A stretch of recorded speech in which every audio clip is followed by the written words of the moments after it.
In many respects, it was just an ordinary Friday. Fairly uneventful, really. But there was a nervous fear that gripped me about what was coming later. I was anxious about the decision I'd made, but I knew that it needed doing. I'd already come out to my sister and close friends, and that hadn't been so bad, with few people being bothered or surprised, really. But that didn't make what was coming any easier. As I made my journey up to Yorkshire by train, the concern that I might be rejected, resented, or even hated hung over me rather intensely. But, forever the lawyer, I put a backup plan in place. A friend was on standby with a bottle of gin, just in case. I thought about my late grandmother. I pondered on what she would have made of it all. I remembered we had a conversation once about marriage and the possibility of a wife in the future, to be met with a raised eyebrow, a smile and a twinkle in her eyes, if she always knew. Maybe it was the interest in her patent leather shoes and matching handbags at the age of 4 that was something of a sign.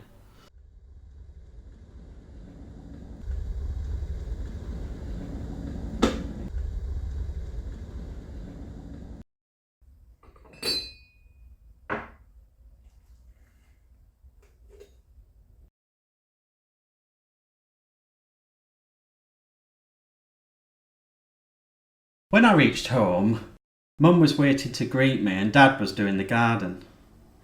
Dad isn't one for heart-to-heart conversations, and to be honest, neither am I. But this time, I had no choice. It reminded me of the time I left for uni.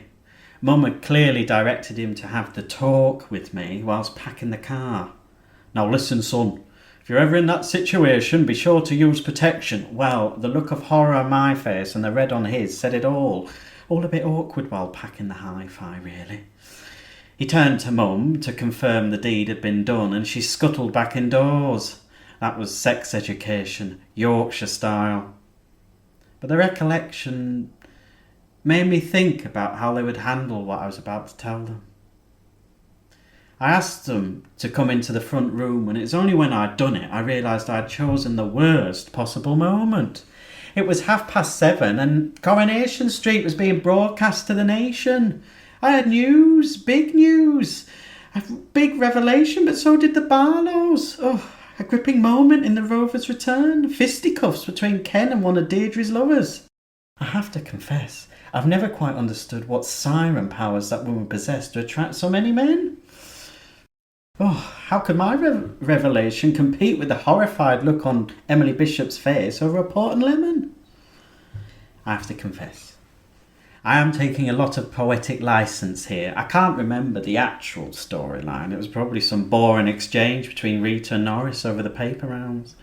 But you have to appreciate that in a northern household, turning off the television was usually reserved for some big news. When somebody had died, usually.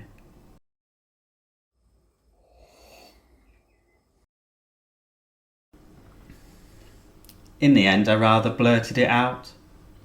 All the planning, all the build-up. But in the end, there was no grand reveal. Just the simple phrase, "I'm afraid I'm gay." In hindsight, I don't know why I used the word afraid. Probably some lingering sense of shame and embarrassment. Dad was actually fine about it. He was emotional, but very supportive. Mum, on the other hand, was very dramatic. Oh, there were cries about grandchildren. "You'll be discriminated against at work, and you are using condoms, aren't you?" But despite the moment being intense, with plenty of tears, both theirs and mine, the actual conversation is now quite vague in my memory.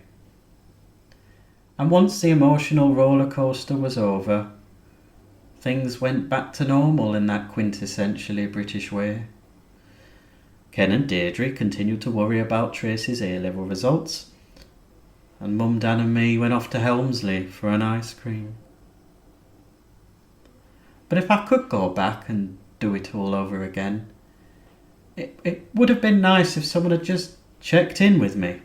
to make sure I was okay emotionally afterwards. That never really happened. But I just remember that huge sense of relief that I didn't need to hide anything from anyone anymore.